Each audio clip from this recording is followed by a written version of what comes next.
આચાર્યશ્રી, ગુરુજનો તથા મારા વાલા વિદ્યાર્થીની મિત્રો, આજે અમે ધોરણ 7 ની દીકરીઓ તમારી સમક્ષ ખૂબ જ સામાન્ય પણ રસપ્રદ ઘટના વિશે વાત કરવા જઈ રહ્યા છીએ. તમે લોકોએ ક્યારેક ને ક્યારેક બ્રેડ, અનાજ, રોટલી કે ફળ ઉપર ફૂગનો વિકાસ થતો જોયો હશે.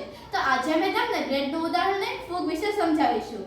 જ્યારે બ્રેડ તાજી હોય છે ત્યારે તે સ્વાદિષ્ટ અને નરમ હોય છે, પરંતુ થોડા સમય પછી તેમાં લીલા, કાળા, સફેદ જેવા ડાઘા દેખાવા મળે છે.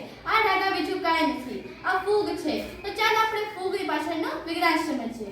ફૂગ એ સૂક્ષ્મજીવનો પ્રકાર છે. તે છોડ કે પ્રાણી નથી. તે પોતાનું પોષણ સડી ગયેલા પદાર્થ અને મૃત વસ્તુઓમાંથી લે છે.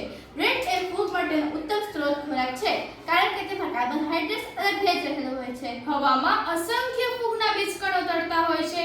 તે ખૂબ જ નાના હોય છે. તેને નરી આંખે જોઈ શકાતા નથી.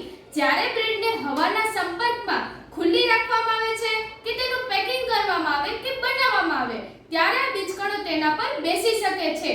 ફૂગ એ 20 સેલ્સિયસ થી 30 સેલ્સિયસ સુધીના તાપમાનમાં વધુ વિકસે છે. તે મોટા ભાગે મકાનોના ઓરડાના આસપાસમાં વધુ વિકસે છે. ફૂગ એ ઠંડા વાતાવરણમાં પણ વિકસી શકે છે. એથી એવું કહી શકાય કે ફ્રીજમાં રહેલી બ્રેડમાં પણ ફૂગ ચડી શકે છે. ઝાઝા તેલવાળા ખોરાક હોય છે તો તેમાં ફૂગ ચડવાની શક્યતા ઓછી હોય છે. બ્રેડમાં રહેલો સ્ટાર્ચ અને ખાંડ એ ફૂગ માટે ઉત્તમ ખોરાક પૂરો પાડે છે.